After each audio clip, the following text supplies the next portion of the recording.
Entre 1809 y 1811 se producen la mayoría de las revoluciones que van a llevar a la independencia de América Latina. Otros hechos ocurrieron a lo largo de este bicentenario en distintos lugares, pero al mismo tiempo. Oleadas de levantamientos, revoluciones. Dictaduras, democracias, gobiernos populistas o liberales, todo ocurre al mismo tiempo en América Latina. Y es que a pesar de las diferencias de cada país, podríamos contar la historia de América Latina como la historia de un único pueblo. En América Latina las paralelas sí se tocan. Incluso se cruzan una y otra vez. La pregunta es, ¿por qué ocurren estos hechos simultáneamente en toda América Latina?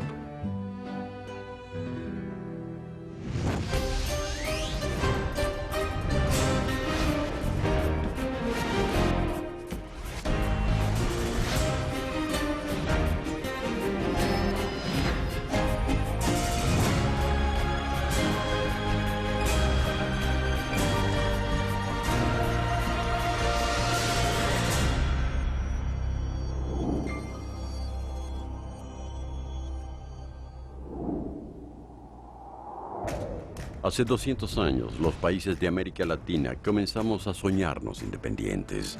Hasta entonces ni siquiera éramos países.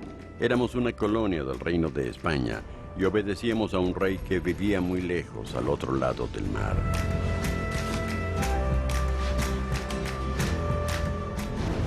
Mientras tanto, aquí en Europa estaba cobrando forma la idea de que la monarquía absoluta no era la única ni la mejor forma de gobierno. Lo mismo estaba pasando en América Latina. Estaban creciendo las semillas de la revolución. Semillas revolucionarias que germinaron al mismo tiempo en toda América Latina, gracias a hombres como Francisco de Miranda, Simón Bolívar, Mariano Moreno, Bernardo O'Higgins, José María Morelos, José de San Martín. Hombres que lucharon por la creación de nuevas soberanías nacionales con un gobierno representativo. Los protagonistas de nuestras revoluciones eran intelectuales. Y esto porque nuestra independencia fue, sobre todo, una revolución intelectual. Había que cambiar el modo de pensamiento de una comunidad gobernada por un rey a una organización republicana. Ellos entendieron que esto solo era posible si se la pensaba desde una perspectiva latinoamericana. País tras país y casi al mismo tiempo, las luchas por la independencia se encendieron desde México hasta Argentina. Comenzó el 25 de mayo de 1809 en Bolivia. Siguió el 10 de agosto en Ecuador, 8 meses después en Venezuela, al mes siguiente Argentina y 2 meses más tarde Colombia. El 16 y el 18 de septiembre México y Chile, el 14 de mayo de 1811 Paraguay, el 5 de noviembre El Salvador.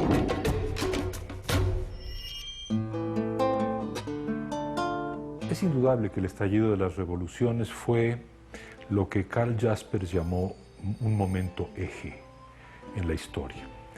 Es verdad que hubo una especie de viento común de identidad a lo largo de nuestros países, como si hubiese el deseo de que, a sabiendas de que el proyecto era separarse del tronco español, las ramas mantuvieran, sin embargo, digamos, la savia del idioma y de la cultura. Pocos años después de estas revoluciones de 1810, varios países logran concretar el sueño de los libertadores y declarar su independencia.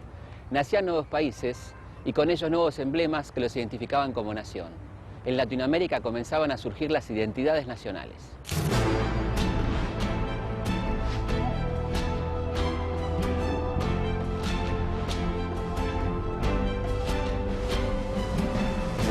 Diseñamos nuestras banderas, escudos y símbolos, compusimos himnos y marchas y todos, sin proponérnoslo, coincidimos en exaltar la soberanía y en jurar defenderla con nuestras vidas. Oh gloria inmarcesible, oh júbilo inmortal, en surcos de dolores, el bien germina ya. Que faltemos al voto solemne que la patria al eterno elevó. La letra de los himnos nacionales hispanoamericanos en su mayoría tienen unas fechas muy determinadas y el contexto es un contexto guerrero, un contexto bélico, un contexto que ensalza el valor, que ensalza el honor. Gloria al bravo pueblo que yugo lanzó, la ley respetando la virtud y honor. Quisqueyanos valientes alcemos nuestro canto con viva emoción. Oíd mortales el grito sagrado, libertad, libertad, libertad. La idea de morir por la patria es recurrente en prácticamente todos los himnos de América Latina. Otra idea que aparece una y otra vez es la de soberanía. La soberanía tan cantada, al menos en lo económico, nunca llegó a lograrse. Las independencias nuestras nacieron junto con la deuda externa. Fueron hermanas siamesas, la deuda externa y la independencia. O sea que nacimos ahorcados. Muchos de los próceres que nos fundaron también nos fundieron.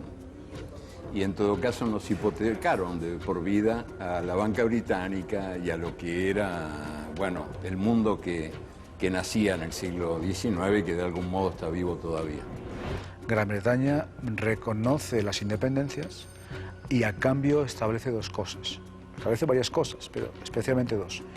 Una es que haya un tratado bilateral, no de libre comercio, sino bilateral, entre las nacientes repúblicas y Gran Bretaña. Y en segundo lugar, Gran Bretaña va a dar préstamos a un alto interés, ¿a cambio de qué? Bueno, a cambio de explotar recursos naturales y explotar recursos productivos. Los nuevos países latinoamericanos negociaron empréstitos con bancos británicos y 15 años después de las primeras luchas por la independencia, la mayoría de las nuevas repúblicas tenía deuda externa. En pocos años, los países latinoamericanos estaban sumidos en una grave crisis financiera. Para abril de 1826, Perú había suspendido el pago de su deuda externa y pocos meses después lo haría la Gran Colombia. A mediados de 1828, con excepción de Brasil, todos los países latinoamericanos habían suspendido el pago de sus deudas y ningún banco londinense quería hacer negocios con ellos.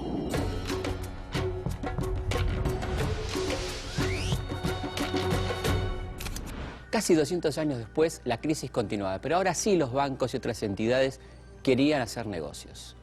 En los 90, las reformas neoliberales impusieron un paquete de medidas para toda la región. Estas medidas proponían implementar una mayor disciplina fiscal, mantener un tipo de cambio competitivo, liberar las tasas de interés y privatizar las empresas del Estado. Las primeras áreas que se privatizaron fueron las telecomunicaciones, la energía eléctrica y las líneas aéreas. Después siguieron la infraestructura vial, portuaria y aérea, el agua potable y el correo. En algunos casos se extendió a recursos naturales no renovables, como el petróleo. Y también los bancos. En 1999, los bancos extranjeros controlaban el 25% de los activos del sector financiero de Argentina, Brasil, Chile, Colombia, México, Perú y Venezuela. Aunque sus comienzos se presentaban como una promesa de desarrollo, las políticas neoliberales tuvieron sus consecuencias.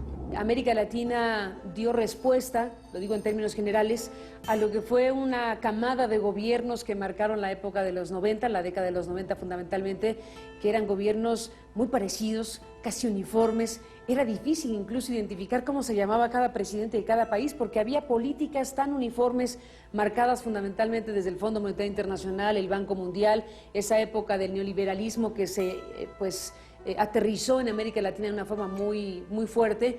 Tuvo un vuelco muy importante a partir de los efectos sociales, básicamente de políticas muy restrictivas, políticas que hacían predominar el eficientismo, digámoslo así, en los números. Y bueno, claro, había mejores cuentas que entregar al Fondo Monetario Internacional, pero había muy malas cuentas que entregar en el ámbito social.